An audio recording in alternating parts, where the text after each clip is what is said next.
Hello and thank you for clicking on my channel, Cali Legends Media. If you haven't subscribed yet to my channel, please hit that subscribe button down below. There's no cost associated with joining. Also, if you like this video, give it a thumbs up.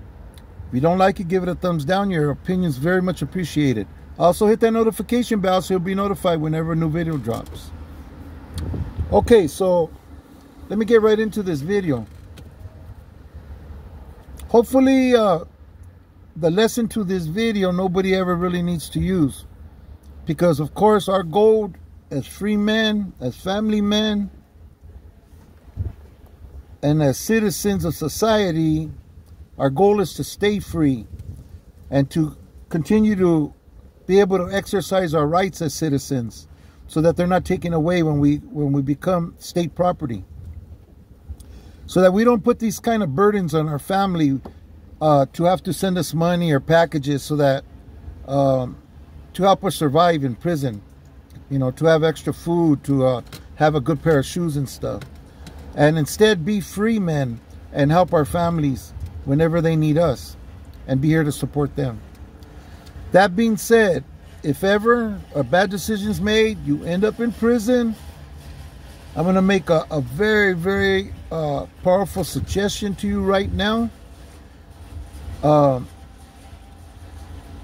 The last thing you want to do is get caught up in selling any type of merchandise behind the wall.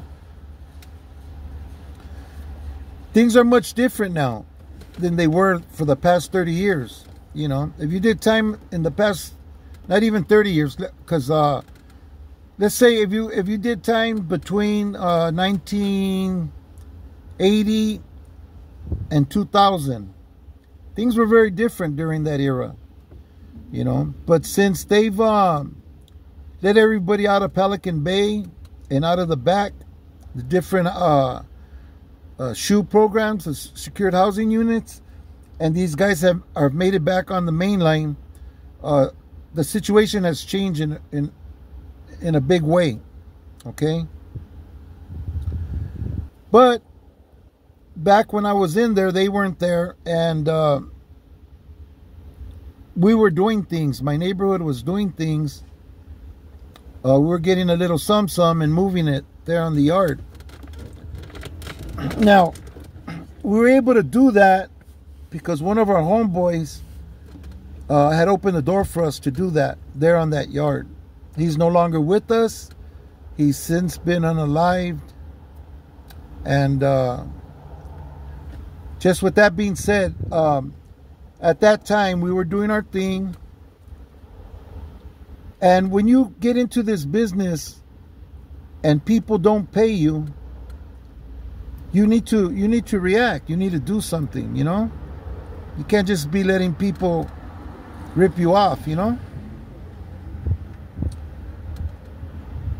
And a situation arose with one of the homies.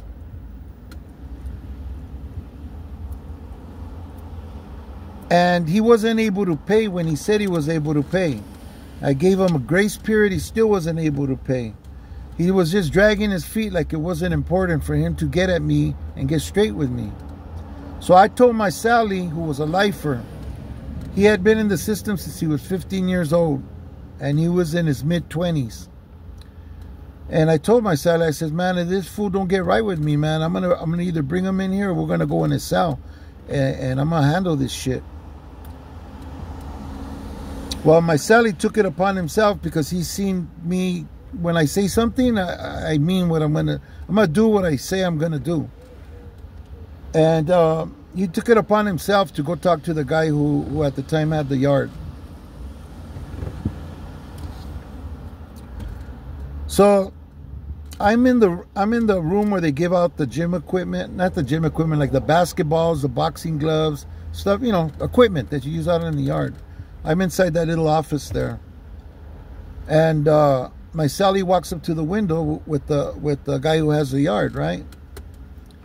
And asked if he could talk to me, right? So I went over to the window and we started having this conversation about the guy who hasn't paid me, the guy who's stalling out, right? And he he told me that my Sally had told me what my intentions were. And I told him that's correct. And he said to me, well, if you want to do that, fine, you know, you got that coming. But there's going to be repercussion when you get to the back, you know. And I asked him, like, repercussions like what? He says, well, you're going to probably have to put in some jale back there. Or you might get, you know, you might get touched up. I don't know. But, you know, the homies can't be getting down with homies like that. He goes, but I can't say no because dude owes you money and he ain't paid you. And it's up to you, you know. You want to go that route, just so you know that they're going to know that I talked to you and that you were aware of the consequences. I said, all right. I said, well, that's cool. He said, all right, well, I guess then it is what it is. And I said, all right, gracias. So he left. He comes back a little while later. This time it's just a llavero, and he tells me, hey, can I come over? Let me talk to you for a minute. So I walk back over there, and he tells me, hey, check it out. Your Sally said that he's going to pay for dude in store. That when he goes to the store, he's going to break you up.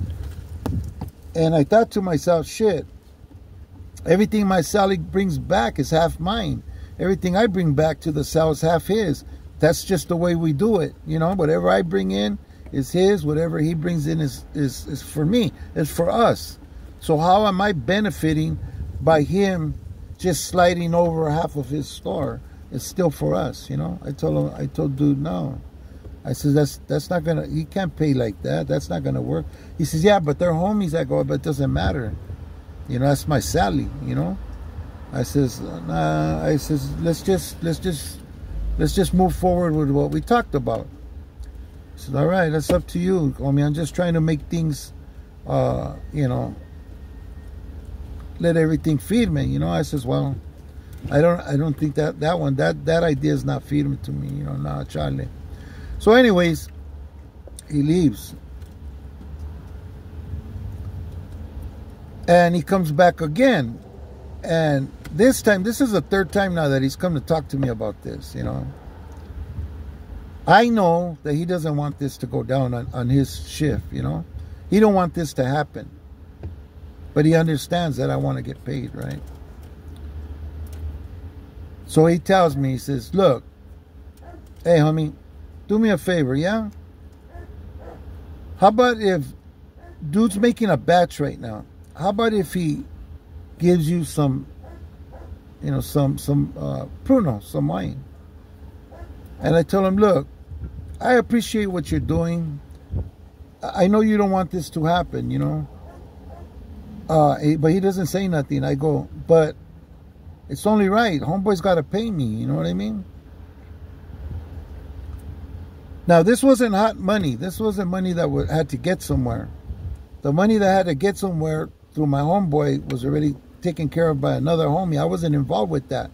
This was stuff that was given to me for myself and the homies there on the yard to order pizza, sodas, get extra TVs for when a homie drives up, Super 3s, you know, whatever we could come up with so that we could have for the homies, you know, right there from Maravilla, from the Maravilla car, right? And other homies too, but anyways, I told him, look, I don't want to do that. I go, but I don't like drinking other people's wine. If I'm going to drink wine, I'll drink my own. I don't even like drinking that stuff, you know. It's bad stuff, you know. I told him, look, what do you want to happen? What is it that? Why is it that? What's the real issue here? What is it? What is it? Just be straight out with me. He says, well, homie, I just don't want this to go down. I don't. You know, he says, but I understand you got to get paid. I go, well, so who's going to pay me? You know? He goes, look, between me and you, don't let dude know, but between me and you, Get the wine from him and shoot it to me. And I'll shoot you the tienda that he owes you. I said, all right. He says, because I drink. He tells me, I drink. To me, it's all good. He says, but to be honest with you, I really don't want it. I really don't want it to go down. Not just for you, but for your Sally.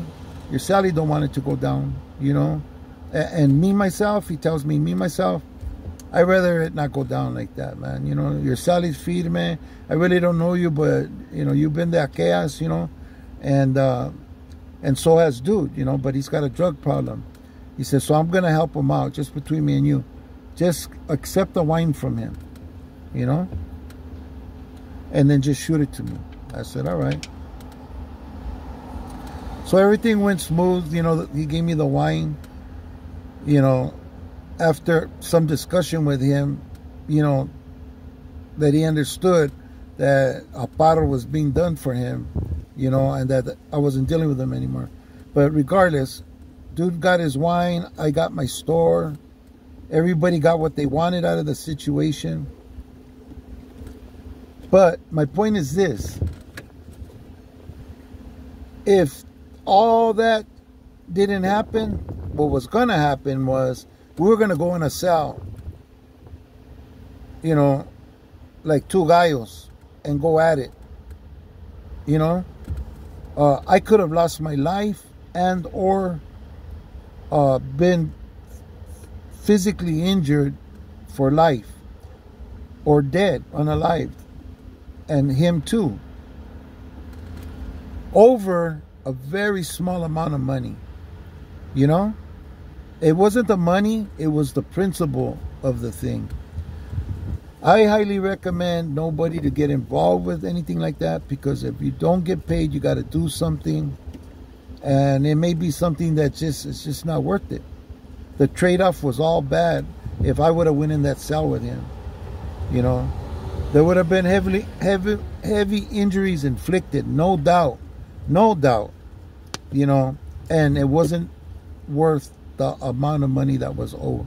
It was just a matter of principle, matter of ego, a matter of reputation, and you know, when it comes to life and death, health and wealth, you know, the choice is clear, you know. So the best way to stay out of things like that is to not get involved with things like that. But even more so now than before, that those guys are out of the back, because nothing's changed, you know. Everybody's gonna get what they got coming, as far as who gets what and what gets distributed by whoever's distributing it. But things are just managed. Management is different now, you know.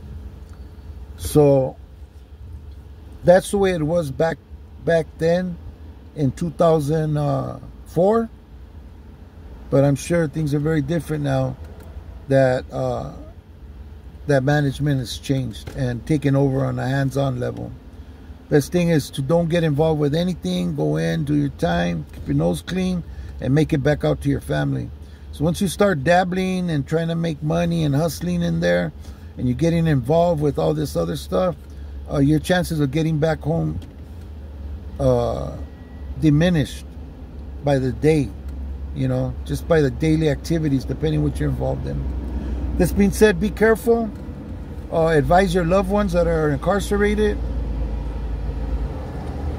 And I'm sure they already know.